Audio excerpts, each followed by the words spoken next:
આજનો વિચાર, આજકાલની જનરેશન, ઇન્સ્ટાગ્રામની જનરેશન કેવી ચાલી રહી છે, એમાં એક ટ્રેન્ડ ચાલે છે કે તમે એકના એક કપડામાં, એક જ આઉટફિટમાં કે એ જ અટાયરમાં તમે બીજા ફોટા ના અપલોડ કરી શકો, તો તમે સમહાઉ કુલ ના ગણાવો એમ. તો જો તમારે ટ્રેન્ડ સાથે ટકવું છે તો તમારે અલગ અલગ કપડામાં અલગ અલગ રીતે તમારે પોસ્ટ કરવું જોઈએ, તો તમે ચાલશો.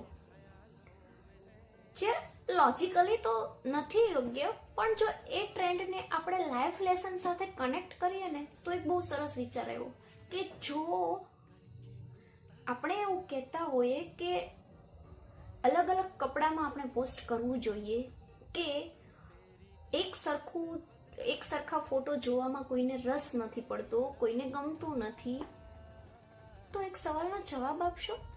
તમે જન્મ્યા ત્યારથી આજ સુધી તમે ઘણા એવા વિચારો કે ઘણી એવી તમારી થોટ પ્રોસેસ છે, ઘણા એવા તમે બાંધેલા વિચારો છે કે જે તમે સતત તમારી સાથે જકડીને રાખેલા છે, તમારથી એને અળગા જ નથી થવા દેતા. અગર તમે કોઈ કપડું એક ધારું પહેરી રાખશો તો એ વાસ નહીં મારે, એ ઝરવાળાઈ જેવું નહીં જાય, તમને ગમશે એ પહેરવું. તો તમારા વિચારોને શું કામ બાંધી રાખ્યા છે? એને પણ થોડાક છોડો, નવા વિચારોને સ્વીકારો.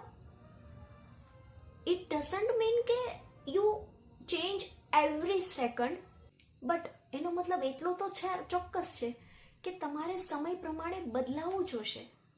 સમય પ્રમાણે તમે થોડા વિચારો બદલો. આજની જે પરિસ્થિતિ છે એ કાયમ માટે નથી રહેવાની. અગર તમે આજે કોઈ એક વસ્તુમાં ફેલ થયા છો, એક વસ્તુએ તમને જકડી રાખ્યા છે, તો એમાંથી જસ્ટ મૂવ ઓન થાવ, આગળ નીકળો.